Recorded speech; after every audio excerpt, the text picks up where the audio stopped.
السلام عليكم ورحمة الله وبركاته. والسلام يا دمان أمد الصوماليات مقعي وعبد الله الجامع.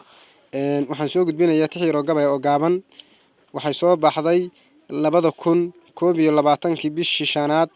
10keedii qorshahaas maasadu ama gabaygu ku socday wuxuu ahaa qorsho markaa ila soo dirsay ama qiso ila soo diristay wuxuu ahaa gabay ka turjumaya dhinacyo badan oo u badan xaaladaha dalku ku jiro waxay ahayd fikrad markaa ay muuqatay marka waa duubaya gabayga magaciisa waxa la yiraahdaa Soomaalida Ilaahow miday Ilaahayna midayo dhamaanteen midnimadu waxa weeye wax yar baad ka soo qaadan kartaa midnimadu waxa weeye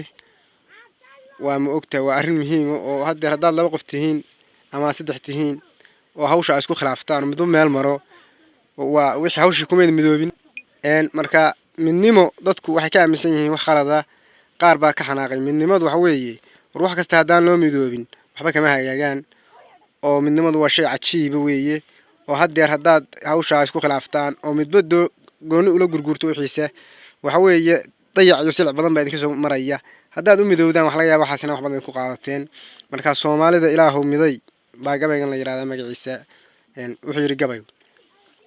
suugaanta anigoo yar baan helay sadkeedii sifnaheeda waagaan bartaan sugay dhamaanteedii sida heega soconayso oo dhibicda sayraysa ama sayr mooyado curto dunida saameeyay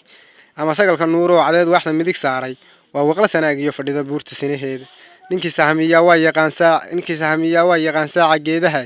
hadalkuna sarbeeb kama tagiyo surun ciiriyooni sararta awrka baheeriyada iyo agab la saaraay suryadana nin liita ma furasay u xiran tahay seeftiyo bilaawaha niman saarin garabkiisa oo subax dagaal iyo u kicin suuca qiiqaaba oo soofka xoolaha aqoonsaba ku raacooda oo sahanka loo diray hayaan subaxan yaaba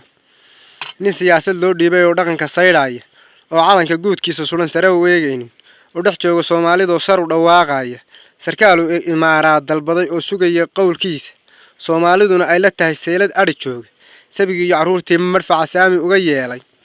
oo sabab qabiilaysan iyo suun u walaaqaya oo dhex jooga Soomaalida oo sar u dhawaaqaya isna samaha laga eegayaan subaxan yaaba afarta sifnaha gabayga iyo sadaradiisii suugaantu meeshay lahayd saradhigeedii nugla socota sagal iyo daruur saxan saxeedii sarbeeb hadala Saudi cayiman sama ku sheegid sooliyo sanaag iyo berbera saylac iyo awdal sabadaanu naaliyo dalkaas aatir noogu beeray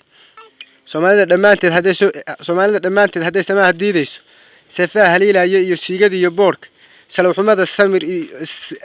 xumada salaw iyo dagaal lagu saboolayo qabiil sixir la moodo bulshada maalin lagu sayro sida soofka xoolaha dadkaas umada loo yeeray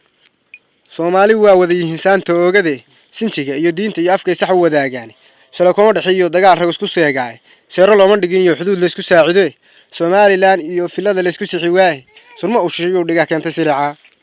afarta sifnaha gabayga iyo sadaradiisii suugaantu meeshay lahayd saradhigeedii nugla socota sagal iyo daruur saxan saxeedii sarbeeb hadala Saudi cayiman sama ku sheegid dhalintana waxbaan saarayaa seegtay marinkii sooftaran habow baa marteen socodkii ceebeed safar iyo tahriib baad gasheen saymo iyo ooni nimcadaas sumaysiyo dalkaas saatir noogu beeray samcad xumo miyaa looga tagay magaca Soomaali masarkaal shisheeyaa dadkii maalin kala soocay ma siyaasi shilimaad rabaa samaha diidaya ma kurku idin suray qabiil sun iyo waabaya waa idin sareeyay miyaa sama ka faa'iid badda kuwii seexahay ee dhulka basiistay lacag kooban miyaad bas qaleysaan waxba laga santaagaa safarkiyo miyuu idinku maray seemihiyo oonka waa idin sareeyay miyaa sama ka faa'iiday marka sare u qaadeen miyuu seexday gurigiisa wargunimada miyaa loo socdaa diinna samihii seexan waayay oo xalay hurdada salalay jiifkii Allah ayo subxaan qaadirow sabada noo dooji Soomaalida Ilaahow miday cadawgu saameeyay sirrowga iyo Ilaahow ka qabo saaruq iyo tuuga Ilaahow naga qabo sirrowga iyo tuuga